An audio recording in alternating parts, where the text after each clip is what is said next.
প্রিয় বন্ধুরা, আসসালামু আলাইকুম। আমি পড়ছিলাম আরও একটি ওয়েস্টার্ন গল্প।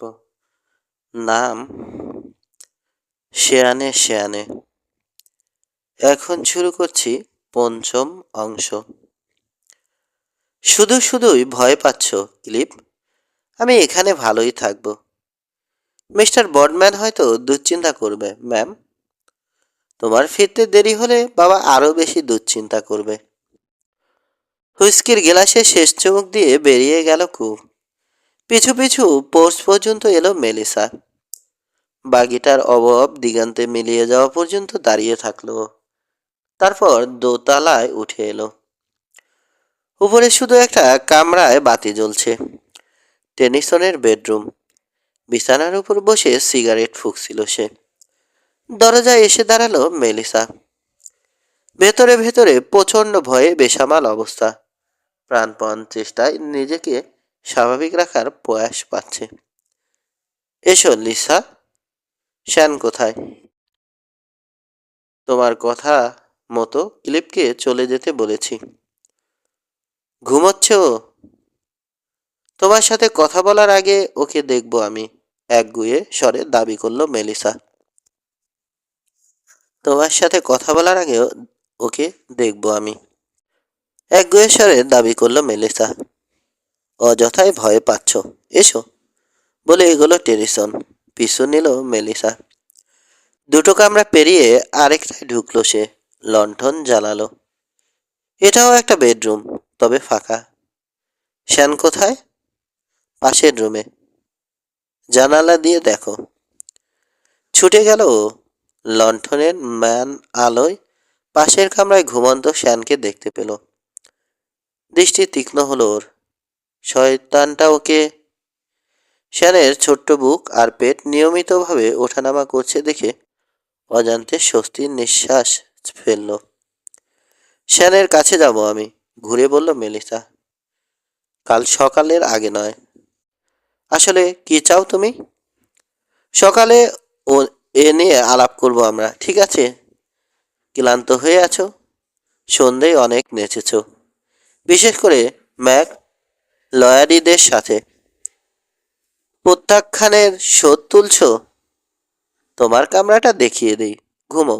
সকালে উঠে সব বিদ্বেষ ভুলে যাবে। তোমার ধারণা এখানে শান্তিতে ঘুমাতে পারবো আমি?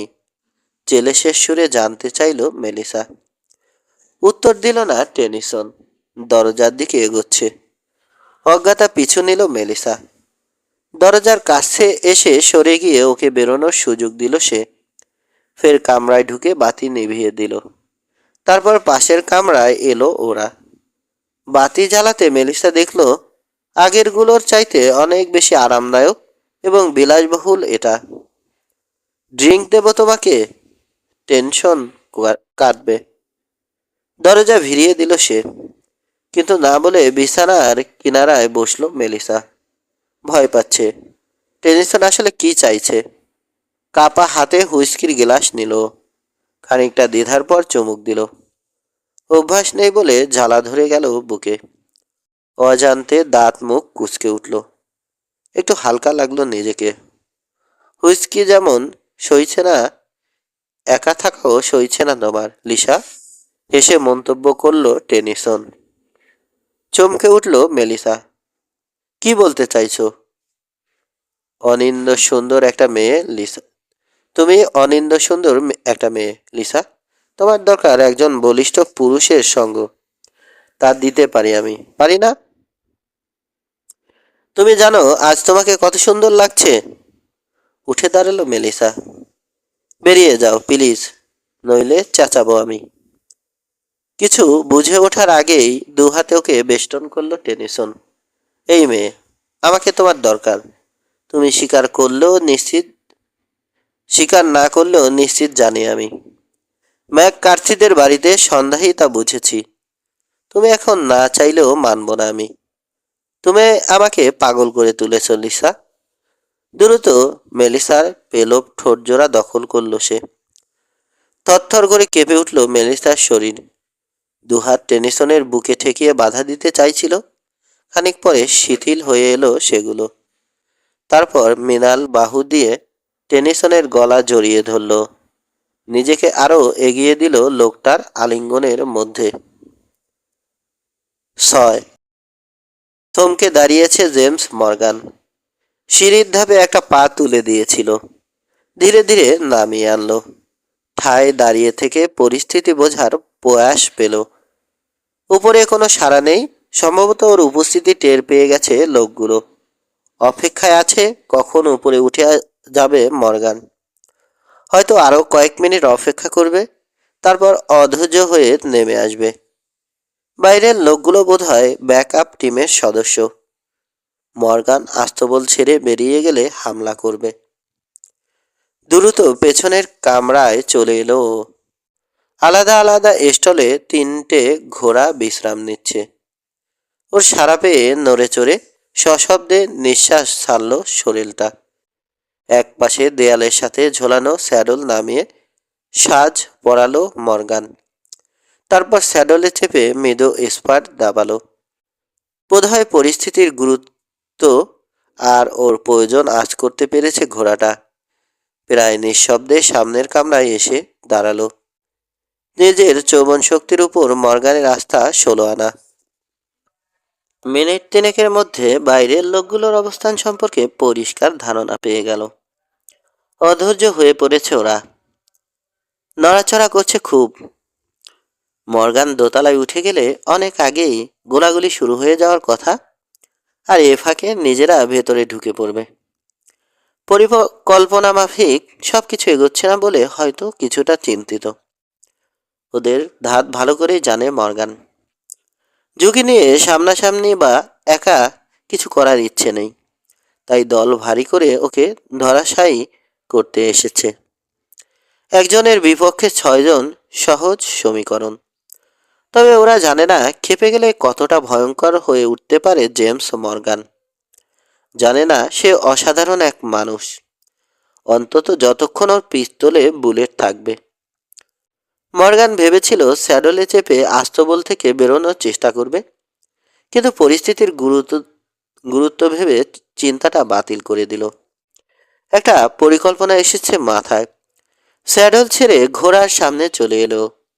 শরীরের ঘাড়ে হাত বুলানোর সময় ফিসফিস করে কথা বলল। আলতো করে মুখ দিয়ে ওর পেটে গুঁতো মারল শরীরটা। মর্গান টের পেল শক্ত হয়ে গেছে ওটার শরীর। তারপর সহসায় শিথিল হলো, ঠিক ছোটার আগে। আর মর্গান সামনে থেকে সরে যাওয়ার পরপরই বাইরের লোকগুলোকে হতচকিত করে দিয়ে নিমেষে বেরিয়ে গেল অন্ধকার রাস্তায়। শরীরের পেছনে খোলা পিস্তল হাতে বেরিয়ে এলো ও। দরজা পেরিয়ে যখন 2 কদম এগিয়েছে, এ সময় ভুল বুঝতে পারল লোকগুলো, কিন্তু ততক্ষণে দেরি হয়ে গেছে। সবচেয়ে কাছের লোকটা 5 হাত দূরে ছিল, হাতে 6 শুটার। কিছু বুঝে ওঠার আগেই বুকে বুলেট নিয়ে আছড়ে পড়ল সঙ্গীর উপর। তাকেও গুলি করেছিল মর্গান, কিন্তু লক্ষ্য ভ্রষ্ট হলো। উঠতে সময় লাগবে। লোকটা সামলে নিয়ে শুয়ে থেকেও যদি গুলি করে কিছুটা সময় লাগবে ভেবে অন্যদিকে নজর দিল মর্গান। সহসা কানের পাশ দিয়ে সুর তুলে চলে গেল একটা বুলেট, তারপর আরও একটা। শিউরে উঠল, হাত পাক ঘুরে নিশানা ছাড়াই বাম হাতের পিস্তল থেকে গুলি করল।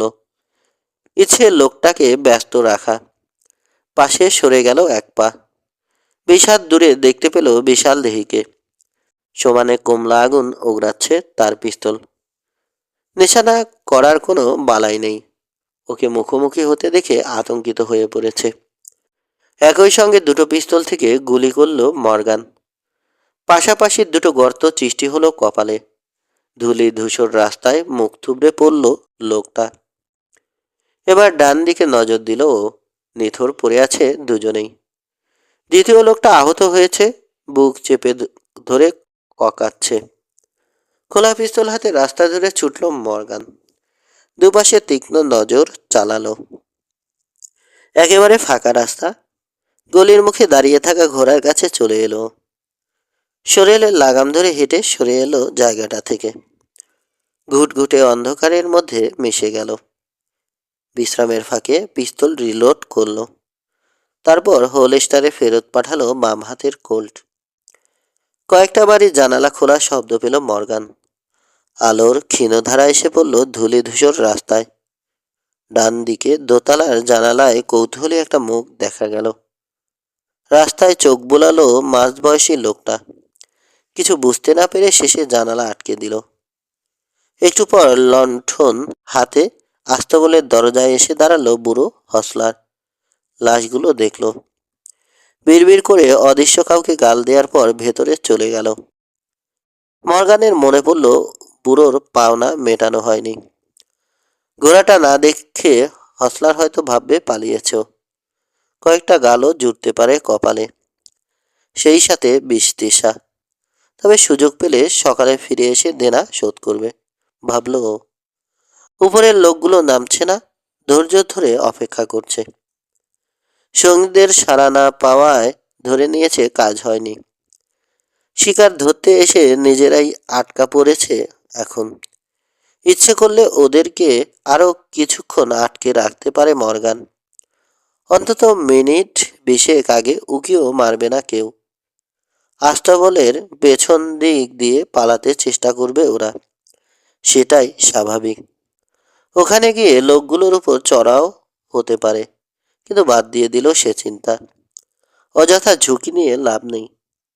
স্যাডলে চেপে গলি ধরে উল্টো দিকের বাড়িগুলোর পেছনের রাস্তায় চলে এলো। ধীর গতিতে এগোলো, অফুরন্ত সময় হাতে। 30 গজের মতো এসে পাশের গলি ধরে মূল রাস্তার কাছে ফিরে এলো। কোণের একটা বাড়ির অন্ধকার দেয়াল ঘেঁষে দাঁড়ালো। সময় নিয়ে সিগারেট রোল করলো। ধূমপানের ফাঁকে ইতিকর্তব্য স্থির করে নিল। আস্তবলের সামনের দিকটা চোখে পড়ছে, আগের মতোই ফাঁকা। গলি থেকে মূল রাস্তায় চলে এলো। পেছনে ফাঁকা রাস্তা জরিপ করে নিশ্চিত হলো পিছু নিচ্ছে না কেউ। রাস্তা পেরিয়ে ঢুকে পড়ল উল্টো দিকের গলিতে। ঘোড়াটাকে হাঁটিয়ে নিয়ে দক্ষিণে এগোলো। আস্তবলের পেছন দিকটা ওর গন্তব্য। পথে পড়ে থাকা আবর্জনা মারিয়ে চলতে হচ্ছে। পরোয়া করছে না মর্গান, তারার মধ্যে আছে। আস্তবলের পেছনে 20 গজ দূরে পতিত জমি। জুনিফার আর উইলোর ছড়াছড়ি। তারই একটার আড়ালে অবস্থান নিল। ঘোড়াকে ছেড়ে দিয়ে অপেক্ষায় থাকলো। ভাবছে দেরি করে ফেলেছে কিনা।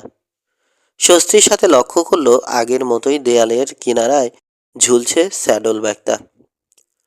মর্গান নিশ্চিত জানে পেছন দরজা দিয়ে বেরোবে লোকগুলো। এদিক দিয়ে আক্রমণের আশঙ্কা করবে না। ঠিক 10 মিনিটের মাথায় দেখা গেল ওদের। দুজন অন্য লোকটির চেয়ে কিছুটা এগিয়ে আছে। চুপিসারে নিঃশব্দে সরে পড়ার ইচ্ছে। ধরে নিয়েছে এদিক দিয়ে কোনো বাধা পাবে না। কৌতুক বোধ করল মর্গান, সেই সাথে রাগও হলো। এরা খুব বেশি বিরক্ত করছে ওকে। ক্যাসল টাউনে থাকার ইচ্ছে ছিল না, অথচ ওকে বাধ্য করেছে। 2টো রাত আর একটা দিন আটকে রেখেছে। এই খেলাটা একেবারেই পছন্দ হচ্ছে না ওর। কোণঠাসা হয়ে লড়তে অভ্যস্ত নয় জেমস মর্গান। তবে এখন আর অবস্থা নাজুক নয়। প্রতিপক্ষের বেশ কয়েকজন মারা পড়েছে। এভাবে চলতে থাকলে পিঠ টান দেবে লোকগুলো। টাকার চেয়ে জীবনের মায়াকে বড় করে দেখা শুরু করবে। তাই চাইছে মর্গান। শুধু পেছনের লোকটাকে হাতের নাগালে পেতে চায় ও। ওর কাছে প্রচুর টাকা আছে, কেউই জানতো না। বোঝা যাচ্ছে পেছনের লোকটা তা জানে এবং মূল ওর লোভ দেখিয়েছে ওর পেছনে লেলিয়ে দেয়া লোকগুলোকে। কিংবা তথ্যটা এদের কাছে পাচার করেছে আর ডলারের লোভে ওকে তাড়া করে বেড়াচ্ছে লোকগুলো। মর্গান জানে কে করেছে এ কাজ। আলফ্রেড টেনিসনের প্রতি রাজ্যের ঘৃণা অনুভব করছে ও। একে একে 3জনই বেরিয়ে এলো। বলা যায় মর্গানই বেরোতে দিল। 10 কদম এগোনোর পর বুলেট বৃষ্টি শুরু হলো লোকগুলোর উপর। আচমকা আক্রমণ পিলে চমকে দিল ওদের। হতচকিত অবস্থা সামলে নিয়ে পাল্টা হামলা করার সুযোগ পেল না কেউ। কাটা কলা গাছের মতো পড়ে গেল এক একজন। মিনিট দুই অপেক্ষা করার পর আড়াল ছেড়ে বেরিয়ে এলো মর্গান। ঝোপের পেছনে এসে অপেক্ষায় থাকলো, জানে এবারেও বেরিয়ে আসবে হসলার। বিরক্ত হয়ে লাশগুলো দেখবে, তারপর দুনিয়ার বিরক্তি নিয়ে যথারীতি শুয়ে পড়বে। অশ্রাব্য খিস্তি করতে করতে বেরিয়ে এলো হসলার। আলো উঁচিয়ে ধরে বাইরে উকি দিল। চারপাশে খুঁজলো কি যেন। সে রাগ করলো এরপর। দয়া করে ঘুমাতে দাও বাপু, কণ্ঠে তিরস্কার। তুমিও চলে এসো, বোধহয় আজ রাতে তোমাকে আর ঘাটাবে না ওরা। হাড়ে হাড়ে টের পেয়েছে কার সাথে লাগতে এসেছিল। আর হ্যাঁ, আমার পাওনা দিয়ে যেও, কখন কি হয়। নিঃশব্দ হাসিতে ভরে গেল মর্গানের মুখ। বুড়ো জানে এখানে আছেও, যদিও দেখতে পায়নি। ঝোপ ছেড়ে বেরিয়ে এসে শরীরটাকে হাঁটিয়ে নিয়ে এগোলো। কেমন লোক তুমি, ঠিক বুঝতে পারছি না, চিন্তিত সুরে বলল সে, যদিও মুখটা নির্বিকার দেখাচ্ছে। হিসেব গরমিল করে দিতে ওস্তাদ। সাধারণ গান ফাইটার ভাবতে পারছি না তোমাকে। মাঝরাতের হিসাবে ভুল হওয়াটাই স্বাভাবিক, হালকা সুরে বলল।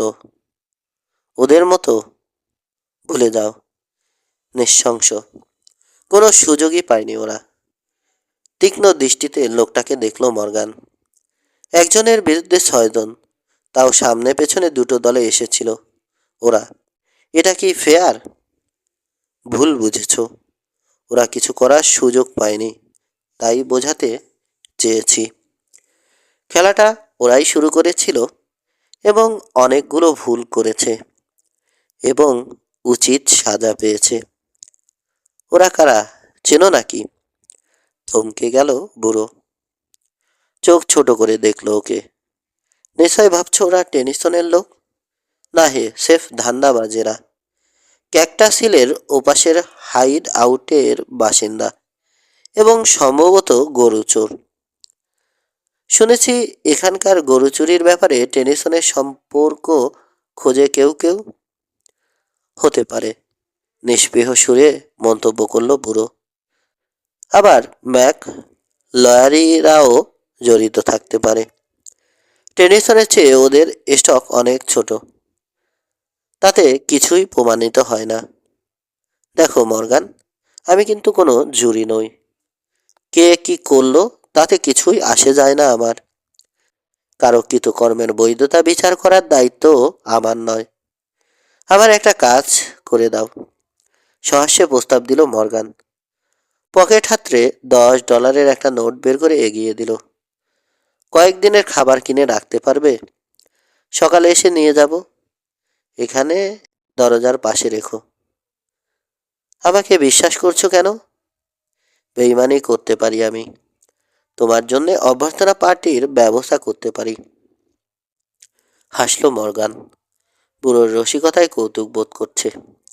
ইচ্ছে হলে করতে পারো, তৈরি থাকবো আমি। টাকাটা নিয়ে পকেটে ঢোকালো সে। আমার পাওনা $2 আর খাবার কিনতে 5। মুফতে কামাই করতে ভালোই লাগে, কি বলো? যদি হজম করতে পারো। ম্লান হলো না হসলারের হাসি। তোমার সমস্যা কি জানো?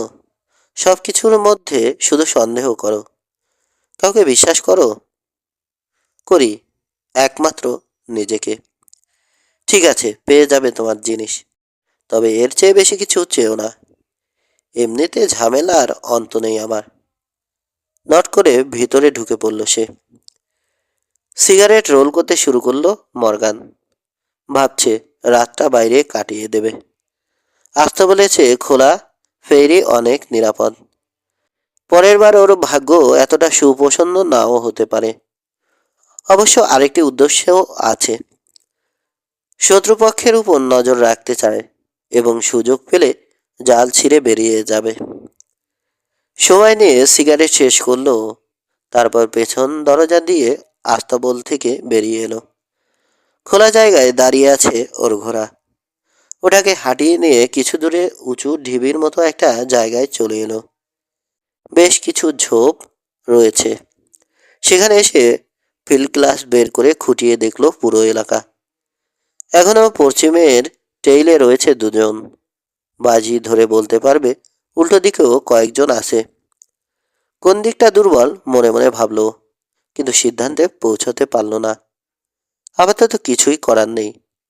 ঘোড়াটাকে ছেড়ে দিয়ে ঘাসের গালিচার উপর বেডরোল বিছালো মর্গান, এমন জায়গায় যাতে সহজে কারো চোখে না পড়ে। শুয়ে তারা জলা আকাশের দিকে তাকালো। একটু পর মুখের উপর হ্যাট চাপিয়ে দিয়ে ঘুমিয়ে পড়ল। মর্গানের ঘুম ভাঙল ভোরে, সূর্য ওঠার আগে। বেডরোল গুটিয়ে স্যাডলে চাপলো, চারপাশে নজর বুলালো। আগের জায়গায় আছে প্রতিপক্ষ।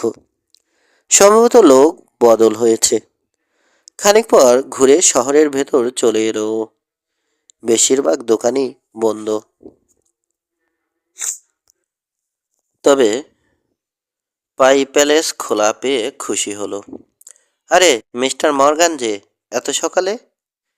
রান্নাঘরের দরজায় দেখা গেল মিসেস উইলিয়ামসকে। রাক্ষসে খিদে ঘুম ভাঙিয়ে দিল। হেসে বলল। পাল্টা হাসল মহিলা।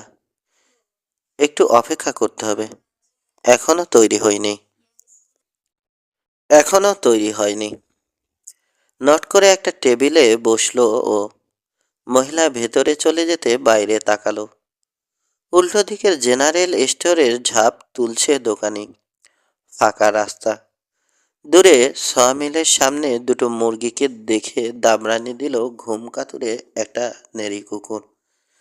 পাশের বাড়ির ছায়ায় দাঁড়িয়ে শরীর টান টান করলো ওটা। তারপর পাঁজরে মুখ লুকিয়ে ঘুমিয়ে পড়ল। টেরি পেল না ফিরে এসেছে মুরগি দুটো। মিলের সামনে রাখা কাঠের গুঁড়োর মধ্যে খাবার খোঁজায় ব্যস্ত হয়ে পড়ল। আধ ঘন্টা পর আস্ত বলে এলো মর্গান।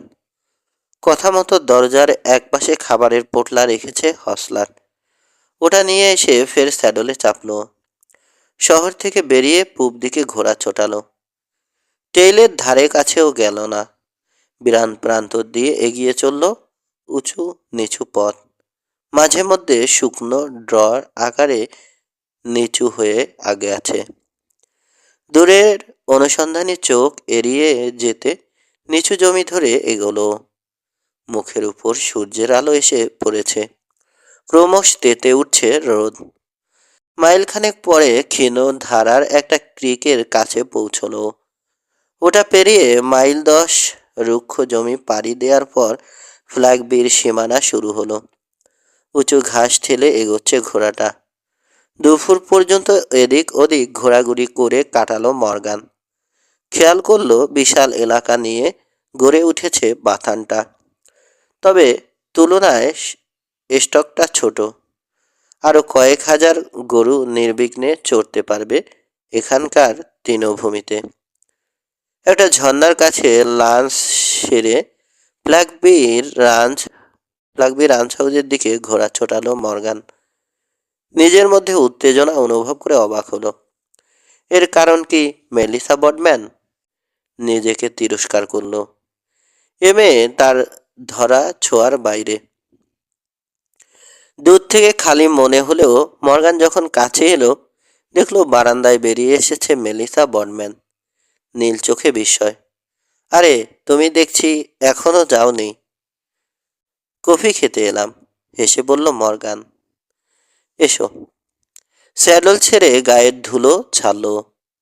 আনমনে দাড়িতে হাত বুলালো। খৌরি করেনি বলে আফসোস হচ্ছে। হিচিং রেইলে ঘোড়া বেঁধে ভেতরে ঢুকে পড়ল। লাঞ্চ করেছো? মাথা ঝাঁকিয়ে একটা চেয়ার দখল করলো। কিচেনে গিয়ে চুলোয় কফির পানি চড়িয়ে ফিরে এলো মেলিসা। ক্যাসল টাউনেই আছো? ঘুরছি, ইচ্ছে করছে এখানে থেকে যাই, কিন্তু আমার ঘোড়াটা পছন্দ করছে না।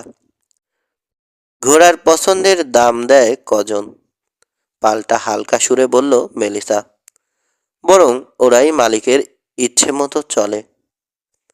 আমি স্বাধীন লোক, ঘুরে বেড়াতে আনন্দ পাই। আমার সাথে সাথে ঘোড়াটাও বাউন্ডুলে হয়ে গেছে। মিস্টার মর্গান, আমার কাছে অবাকই লাগছে। তোমার মতো লোক কাজ ছাড়া এভাবে ঘোরাঘুরি করার কথা নয়। ফের কিচেনে চলে গেল মেয়েটা। আলাপে শেষ পড়ল।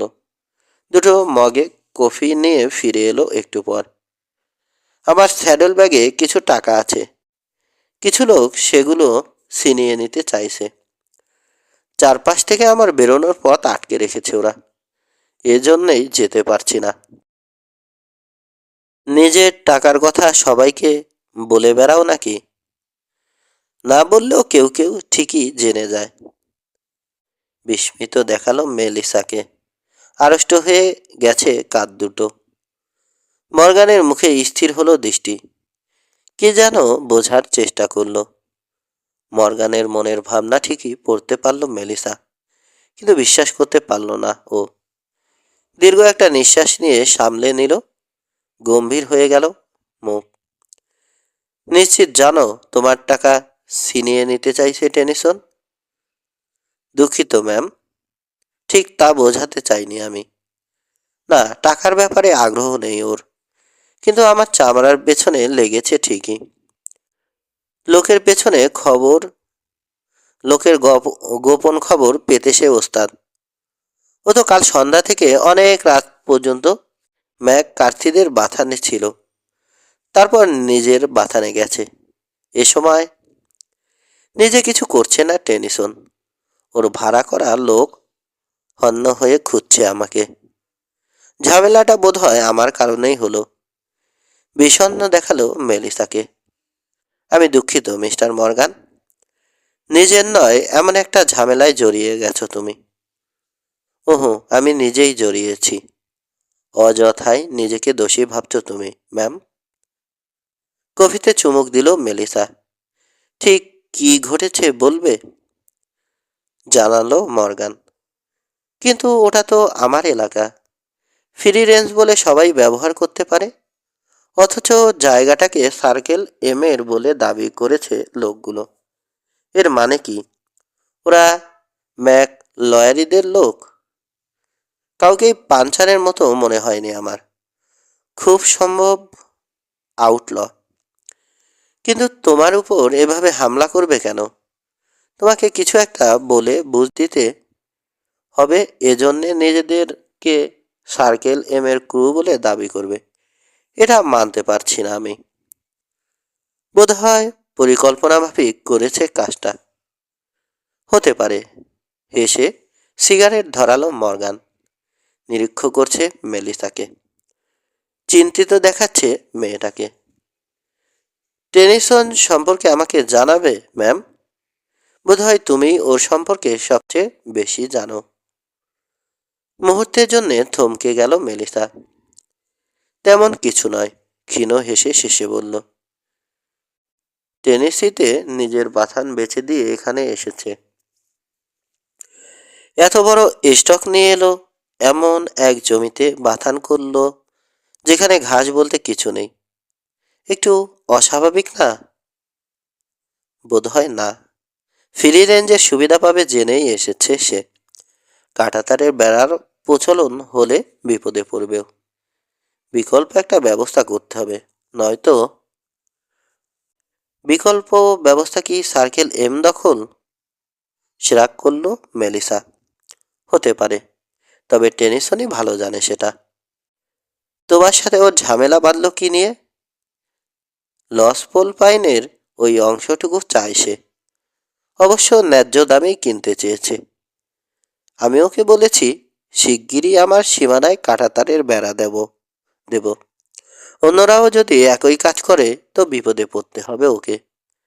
ফ্রি রেঞ্জের সুবিধা না থাকায় নিজস্ব তৃণভূমির দরকার হবে ওর। কিন্তু পর্যাপ্ত ঘাস নেই বক্সটির জমিতে। সেজন্যেই লসপোল পাইনের ওই জমিটা চাইছে টেনিসন। তাছাড়া ঝর্ণার গতিপথ আটকে ম্যাক লয়ারিদের জমিতে পানির প্রবাহ বন্ধ করে দিতে হলেও জায়গাটা দরকার ওর। তুমি ওর কাছে জায়গাটা বিক্রি করছো? না, ফ্ল্যাগবির স্টক দিন দিন বাড়ছে। বাড়তি গরুর জন্য জায়গাটা আমার নিজেরই দরকার হবে। এখানে তো আইন বলতে কিছু নেই। টেনিসন যদি জোর করে? পারবে না। এত নিশ্চিত হচ্ছ কি করে? যদ্দূর জানি এরকম কিছু করবে না সে। ওকে গরুচোর হিসেবে সন্দেহ করে ম্যাক লয়ারিরা। আবার এটাও ঠিক, তারা নিজেরাও এ সন্দেহের বাইরে নয়। বরং ওদের আউটফিটেই আজে বাজে লোক বেশি। এমন হতে পারে ওরা দুজনেই কাজটা করছে। আমি জানি না। অসহায় দেখালো মেলিসাকে। আনমনে একটা কাঁধ উচালো। গম্ভীর মুখ দেখে বোঝা গেল এ নিয়ে আর কথা বাড়াতে ইচ্ছুক নয়। মিস্টার মর্গান, তুমি আমাকে অবাক করেছ। এসব জানতে চেয়ে নট করল মেয়েটা। তোমাকে নিজের চরকায় তেল দেওয়ার মতো মতো লোক মনে হয়েছে আমার। প্রথম দিন এখানকার ব্যাপারে উৎসাহ দেখাওনি তুমি। স্মিথ হাসল মর্গান। যদিও দীর্ঘ সংকল্পবদ্ধ দেখালো ওর চোয়াল। ঝামেলা পছন্দ করি না আমি, কিন্তু ঝামেলা এলে পিছিয়েও যায় না। আমার ধৈর্যের পরীক্ষা নিচ্ছে ওরা। ওদের কাউকেই ছাড়ব না আমি। টেনিসনকে অভিযুক্ত করতে হলে প্রমাণ করতে হবে। সেসবের ধার ধারি না আমি। ও যদি কোনো ঝামেলা করে সোজা ওর কপালে বুলেট ঢোকাবো। ওর অনেক লোক। ওহো, আমি ওকে আটকাবো সুবিধা মতো, যাতে আমার সাথে একা লড়তে হয়। মিস্টার মর্গান, কিছু মনে করো না। যদ্দূর মনে হচ্ছে টেনিসন নিজে তোমার উপর হামলা করেনি। এমনকি ওর কোনো পাঞ্চারও নয়। অথচ ওকে শত্রু ভাবছো তুমি। ছাইয়ের নিচে আগুন থাকে, পানি থাকে না ম্যাম। নীরবতা নেমে এলো। আনমনে মগ নাড়াচাড়া করছে মেলিসা। উঠে দাঁড়ালো মর্গান। দুঃখিত ম্যাম, আমি বোধহয় তোমার অনেক সময় নষ্ট করলাম। তোমাকে এখন ভিন্ন রকম মনে হচ্ছে, চিন্তিত সুরে বলল বডম্যান কন্যা। কি রকম? টেনিসনের মতো একজন সাহসী, জেদি এবং একরোখা। কফির জন্য ধন্যবাদ জানিয়ে বারান্দায় চলে এলো মর্গান। রেল থেকে লাগাম তুলে রোয়ানে চড়ে বসলো। আবার কি দেখা হবে আমাদের? হতে পারে, আবার নাও হতে পারে। হ্যাটের কিনারায় আঙুল তুলে নট করলো। হলে অবশ্য মন্দ হবে না। তোমার মতো মহিলার দেখা পাওয়া ভাগ্যের ব্যাপার। আভা ছড়ালো মেলিসার মুখে। তুমি এলে তুমি এলে খুশি হব মিস্টার মর্গান। শুধু কৃতজ্ঞতা? বিচলিত দেখালো মেলিসাকে। কি বলবে ভেবে পাচ্ছে না। নিজেকে গাল দিল মর্গান। এভাবে মেয়েটিকে বিব্রত করার জন্য আফসোস হচ্ছে। আসলে সে এরকমই। ভদ্র মহিলাদের সাথে কি করে সদাচরণ করতে হয় জানা নেই ওর। বিনীতভাবে ক্ষমা চাইল। তারপর ঘোড়ার মুখ ঘুরিয়ে এগোলো। মেলিসা বডম্যানকে বিব্রত করা একেবারে অনুচিত হয়েছে। রুক্ষ টেইল ধরে এগোনোর সময় ভাবলো, আর 10টা সাধারণ মেয়ের মতো আচরণ করেছে মেয়েটির সাথে। অথচ সে মোটেই তা নয়। ক্যাসল টাউনের টেইল ধরে এগোলো মর্গান। ভবিষ্যৎ নিয়ে ভাবছে। ওর বদ্ধমূল ধারণা এখানে আটকে থাকতে হবে আরো কয়েকদিন। নিদেন পক্ষে আগামীকাল পর্যন্ত। এ কদিনের উদ্বেগ আর ব্যস্ততায় গন্তব্যে পৌঁছার তারা প্রায় ভুলতে বসেছে। এখান থেকে বেরিয়ে যাওয়ার উপায় কেবল দুটো। মিশরি টেইল ধরে যেতে পারে, কিন্তু তাহলে প্রতিপক্ষের মুখোমুখি হতে হবে। অথবা পশ্চিমের টেইল ধরে মরুভূমি হয়ে ঘুরপথে রেড রককে রেড রকে যেতে পারে। কিন্তু চরম বোকামি হবে কাজটা। একে তো টেইল চেনা নেই, তার উপর পানির উৎসগুলো সম্পর্কে বিন্দুমাত্র ধারণা নেই ওর। মরুভূমির সাথে লড়াই করার চেয়ে সশস্ত্র লোকের সাথে লড়ে জয়ের সম্ভাবনা বেশি ওর। তাছাড়া সবচেয়ে বড় কথা, এসবের শেষ দেখতে দীর্ঘ প্রতিজ্ঞ। ঘণ্টাখানেক পর লজ পোল পাইনের বনের কাছে পৌঁছে গেল মর্গান। জায়গাটা আসলেই চমৎকার ভাবল ও। ঠিক 3 দিন আগে যেমন ভেবেছিল। শরীরটাকে টেইল থেকে সরিয়ে তৃণভূমিতে নেমে এলো ও হাঁটু সমান ঘাস ঠেলে লসপল পাইনের বনের দিকে এগোলো ঘোড়াটা। আপাতত এ তল্লাটে ওর জন্য সবচেয়ে নিরাপদ জায়গা বোধ হয় একমুখী ওই উপত্যকাটা। নিশ্চিন্তে বিশ্রাম নিতে পারবে। চাই কি ভাগ্য ভালো হলে ক্যানিয়ন আর পর্বতশ্রেণী ডিঙিয়ে চলে যেতে পারবে ওপাশে। 20 মিনিটের মধ্যে উপত্যকায় পৌঁছে গেল মর্গান। ঝর্ণায় নেমে প্রথমে গোসল সেরে নিল। উরুর ক্ষত ভালো করে ধুয়ে পুনরায় পট্টি লাগালো। শুকিয়ে এসেছে ওটা। কয়েকদিন পর কেবল একটা দাগ থাকবে। ঘোড়ার যত্ন নিয়ে বিছানা করলো ও এমন এমন জায়গায় যাতে কেউ এলে আগেভাগে জানতে পারে। সিগারেট ধরিয়ে গত কয়েকদিনের ঘটনা ভাবতে শুরু করলো মর্গান। ছুটতে হচ্ছে না, তাই ঠান্ডা মাথায় ভাবতে পারছে এখন। এতগুলো লোক ওকে নিকেশ করার জন্য ব্যস্ত হয়ে পড়েছে, অথচ এদের কাউকে চেনে না। সবচেয়ে বড় কথা, ওর কাছে টাকা আছে তা কারো জানার কথা নয়। কেউ জানিয়েছে এদেরকে। লোকটা কে? ওকে বিভ্রান্ত করে তুলেছে আলফ্রেড টেনিসন। সরাসরি হামলা করেনি লোকটা, অথচ মর্গানের অভিজ্ঞতা আর অবচেতন মন সবকিছুর পেছনে ঠিকই তার অস্তিত্ব টের পাচ্ছে। জানে ব্যাপারটা অস্বাভাবিক। ওর পেছনে লাগার মতো যুক্তিসঙ্গত কোনো কারণ নেই টেনিসনের। বরং ম্যাক লয়ারি আর মেলিসা বডম্যানকে নিয়েই ব্যস্ত সে। স্যাডল ব্যাগের টাকাগুলো একটা কারণ হতে পারে। টেনিসনের ব্যাপারে মেলিসার ধারণা কি জানে না মর্গান। তবে মেয়েটা যে লোকটাকে ভয় পায় তা চোখে পড়েছে ওর। কারণ কি? মেলিসা বডম্যান কি আজ টেনিসনের পক্ষে সাফাই গাওয়ার চেষ্টা করেনি? আগে থেকে পরিচিত দুজন। লোকটা সম্পর্কে জানার কারণে হয়তো টেনিসন সম্পর্কে সিদ্ধান্তে পৌঁছাতে পারছে না মেয়েটি, যেটা মর্গান নিজে সহজেই পারছে। তবে এটা ঠিক, টেনিসনের বিরুদ্ধে কিছুই প্রমাণ করা যাবে না। কেউ দেখাতে পারবে না সব কিছুর পেছনে সেই আছে। ও কি অতিমাত্রায় সন্দেহপ্রবণ? রডনি অ্যাশ অনুসরণ করছিল ওকে। টাকার ব্যাপারটা জানতো। হতে পারে রডনি জানিয়েছে লোকগুলোকে। সম্ভাবনাটা একেবারে উড়িয়ে দেয়া যায় না। সবচেয়ে অস্বাভাবিক ব্যাপার, প্রতিপক্ষকে ঘায়েল করার জন্যে মরিয়া হয়ে উঠেছে। আর সেজন্যই সন্দেহ হচ্ছে পেছনে কারো উপস্থিতি রয়েছে বোধহয়। কেউ পরিচালিত করছে ওদেরকে। নইলে অনেক আগেই রনে ভঙ্গ দিত লোকগুলো। ড্যানি ওকে মিথ্যা বলেনি, অন্তত হকিংসের ব্যাপারে। হয়তো হকিংস নামে সত্যিই আছে কেউ। তাকে চেনে টেনিসন। এটাই চিন্তার ব্যাপার। অবস্থা এমন যে মর্গান নিজে এ লোককে চিনতে পারছে না। পশ্চিমে হকিন্স নামে লোকের অভাব নেই, কিন্তু টেনিসন চেপে যাবে এমন লোকের কথাও শোনেনি। অথচ ড্যানি বেশ আত্মবিশ্বাসের সাথে নামটা উচ্চারণ করেছে। একটা নামের শুধুই শেষের অংশ। শুরুটা যদি জানতো। নিজের উপর কিছুটা অসন্তুষ্ট মর্গান, বিরক্ত।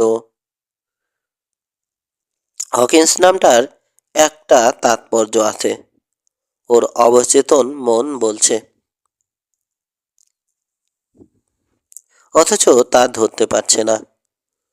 হয়তো এটাই সবগুলো প্রশ্নের উত্তর দিতে পারবে। বেডরুম ছেড়ে কফির আয়োজন করলো মর্গান। মগ ভর্তি কফি নিয়ে আয়েশ করে বসলো বিছানায়। সিদ্ধান্ত নিয়ে নিল আজ রাতটা এখানেই কাটিয়ে দেবে।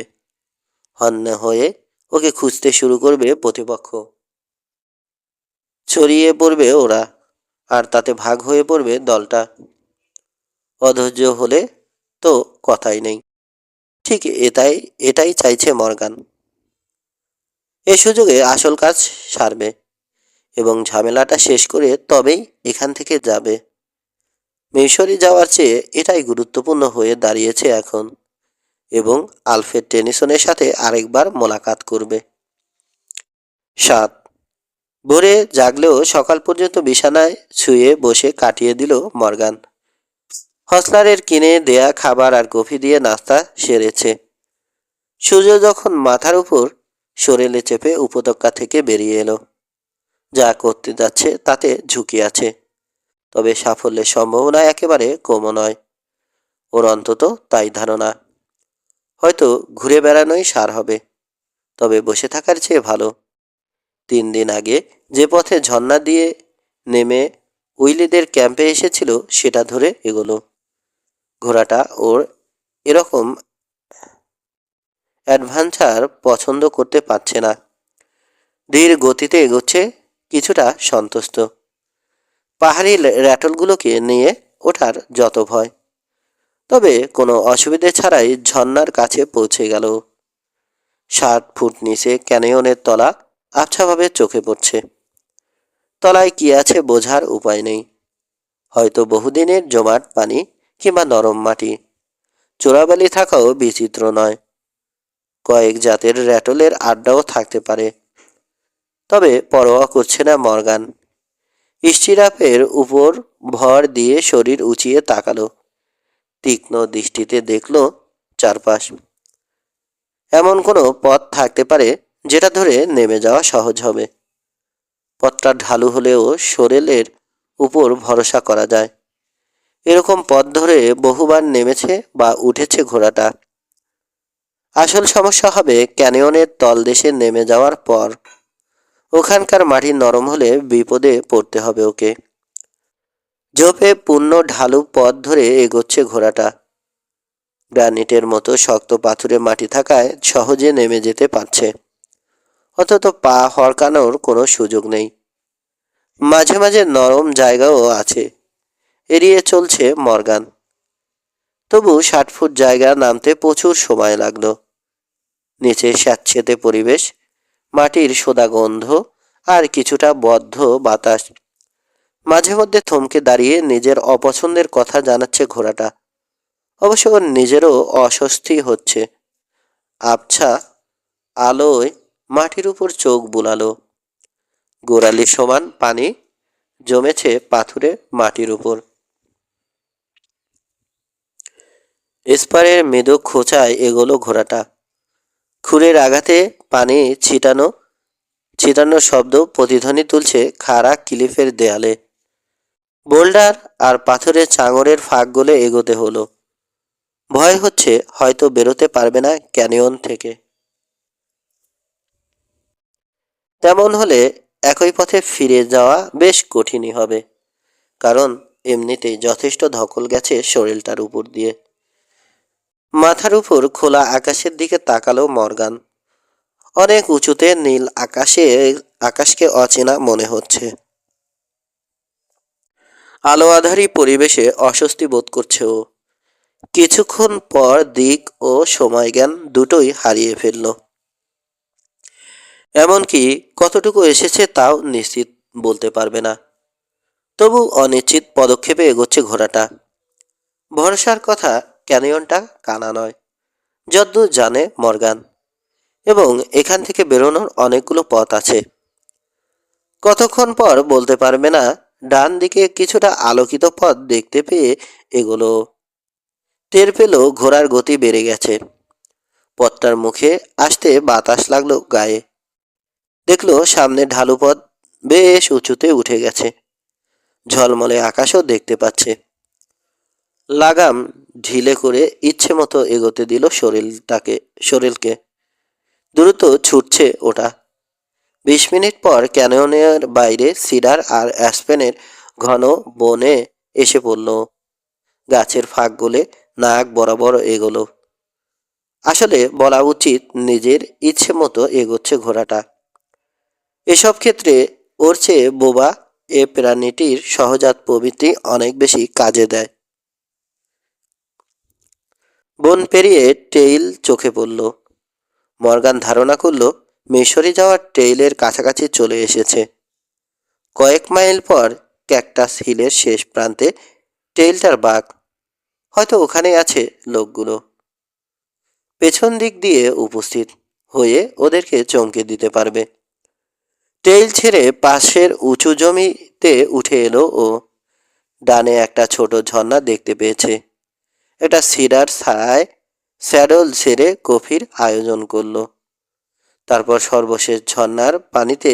হাত মুখ সর্বশেষে ঝর্ণার পানিতে হাত মুখ ধুয়ে লাঞ্চ করতে বসলো। মিনিট 20 বিশ্রাম নিয়ে ফের ট্রেইলে উঠে এলো। 2 মাইল আসার পর ক্যাকটাস হিলের প্রান্ত চোখে পড়ল। ঢালু জমির আকারে দিগন্তে তৃণভূমির সাথে মিশে গেছে। এখানেও প্রচুর সিডার আর স্প্রুস রয়েছে। সুবিধাই হলো ওর, নিজেকে লুকিয়ে রেখে শত্রুর উপর নজর রাখতে পারবে। কয়েকশো গজ এগিয়ে টেইল ছেড়ে ঢালু জমিতে নেমে পড়ল মর্গান। ঠিক যেখানে ক্যাকটাস হিল শেষ হয়েছে তার একটু আগে। লুকিয়ে থাকার মতো যথেষ্ট আড়াল আছে এদিকে। স্কাবার থেকে রাইফেল তুলে নিয়ে স্যাডল ছাড়ল। শরীরের ঘাড়ে চাপড় মারতে হেঁটে ঝোপের ভেতর ঢুকে পড়ল ওটা। নিঃশব্দে চিতার ক্ষিপ্ততায় এগোচ্ছে মর্গান। জানে এখনো ফাঁস হয়নি ওর উপস্থিতি। শিগগিরই প্রতিপক্ষের দেখা পাবে। জুনিফার ঝোপ পাশে ফেলে উঁচু পাথুরে বোল্ডারের পাশে এসে দাঁড়ালো। থেমে নজর চালালো সামনের দিকে। এখান থেকে বিস্তীর্ণ প্রান্তরের শুরু। আরো দূরে ক্যাসল টাউন চোখে পড়ছে। লোকগুলো রয়েছে ওর হাতের আরো বামে। নজর রাখতে হলে কিছুটা বামে সরতে হবে। চুপিসারে এগোলো। সময় নিয়ে কয়েকটা ঝোপ পেরোলো। ছড়িয়ে ছিটিয়ে থাকা পাইন আর বার্সের আশপাশের গুল্ম জাতীয় কিছু গাছ জন্মেছে। ওগুলোর উপর ভর করেছে কিছু লতানো গাছ। 25 হাত দূরের একটা অ্যাসপেন ঝোপ মনোপুত হলো ওর। পাহাড়ের ঢালু শরীর বেয়ে নামতে শুরু করলো মর্গান, হাতে কক করা রাইফেল।